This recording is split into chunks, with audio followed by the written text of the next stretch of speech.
Okay, listen, I need to talk to you because I just watched a video that talked about the 10 questions you really need to ask someone in an interview. Well, if you ask them those 10 questions, and I'm not going to share with you what those 10 questions are, but if you ask those 10 questions, they're going to see you as a doer and not a leader. They're going to see you as not strategic, but completely tactical. So I really want to get to what are the questions that you need to be asking in an interview and when you need to ask them, because when you ask them is just as important as the fact that you're asking them. So there are 4 areas that you need to be cognizant of when you're asking questions, and you really want to ask questions around these 4 areas. The first is their pain points. Now, you don't say, what are your pain points? You say, what are your challenges? So that would be in an initial meeting with a hiring manager, or perhaps if you're talking in a series of interviews with several people, ask them, in your opinion, what are your biggest challenges that you're faced with? If I were to take on this role in the next few weeks, in other words, embedding that into their head, then what kind of challenges am I up against in the first 6 to 12 months? That's the first thing. You got to get to challenges, frustrations, anything that they can spot that is a problem that you can fix. So every time, and this is very important, every time you ask a question, it is loaded so that when they give you the answer, you come back and answer that answer. And you come back with, oh, you know, I actually did something very similar to that, blah, blah, blah, blah, blah. And you tell the story of when you've done something similar. For every pain point and also every aspiration, that's number 2. For every aspiration, you have to have a story of how you've really helped other people get to a similar spot. It can be a similar situation. It doesn't have to be exactly correct. I mean, exactly one-to-one, but enough that you can perhaps talk about the similarities or expand upon the similarities of your story versus the aspiration they have or the pain point that they have.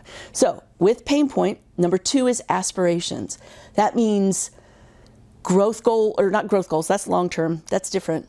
But what's your goal in the next 6 to 12 months? What are you doing, for instance, this year? What's your goal for the end of the year, and how are you doing in making it? How's it going so far? What kind of strategy do you have in place in order to get there? That's strategic. That's big picture thinking. That's also letting them explain what their goals and any kind of aspirations that they have, so you show that you've taken someone or a company where they want to be. And it doesn't have to be an exact match of your experience and what they need, but anything that you can show that is relevant. You're really trying to create some relevancy in your experience as it pertains to their pain points and their aspirations. Now, those are the 2 subjects that you really need to ask about, and you do need to do it very early in the conversation. For instance, after you have answered the tell me about yourself question, which really should only take about 3 to 4 minutes tops, it should not be long, then you can go into, can I ask you a question? Do you mind if I ask you a question?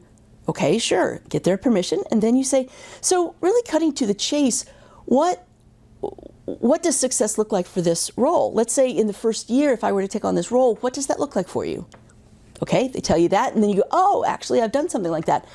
Can I ask another question? So what kind of challenges do you anticipate? If I were to take on this role, what would I expect to encounter in the first 6 to 12 months?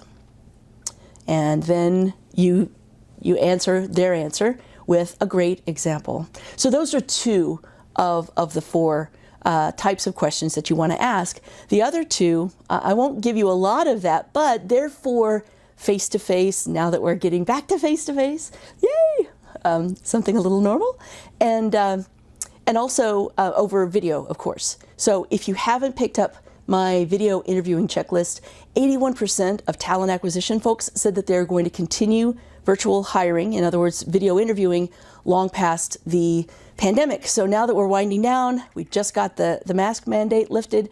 So I have a feeling that they will still continue to do virtual interviewing. So you have to have a great video interviewing checklist, and I've got one for you.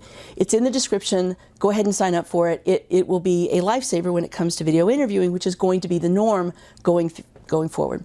So the last 2 pieces of the 4 are immediate needs and long-term growth goals. I'll give you one question you can ask around immediate needs. Again, if I were to take on this role in a few weeks, what would be the first thing you'd want me to do on day one? What's the first project you want me to tackle? So that shows what's most urgent, not necessarily what's most important, but what needs to get done first. And it very well could be some low-hanging fruit that you can take care of very quickly.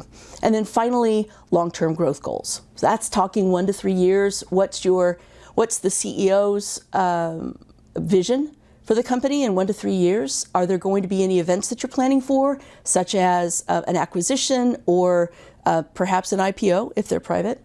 And just find out, kind of see the lay of the land so that you understand what's going to happen macro with the company, so that if you take it on, you know what you're up against and you're going to be ready for the challenge.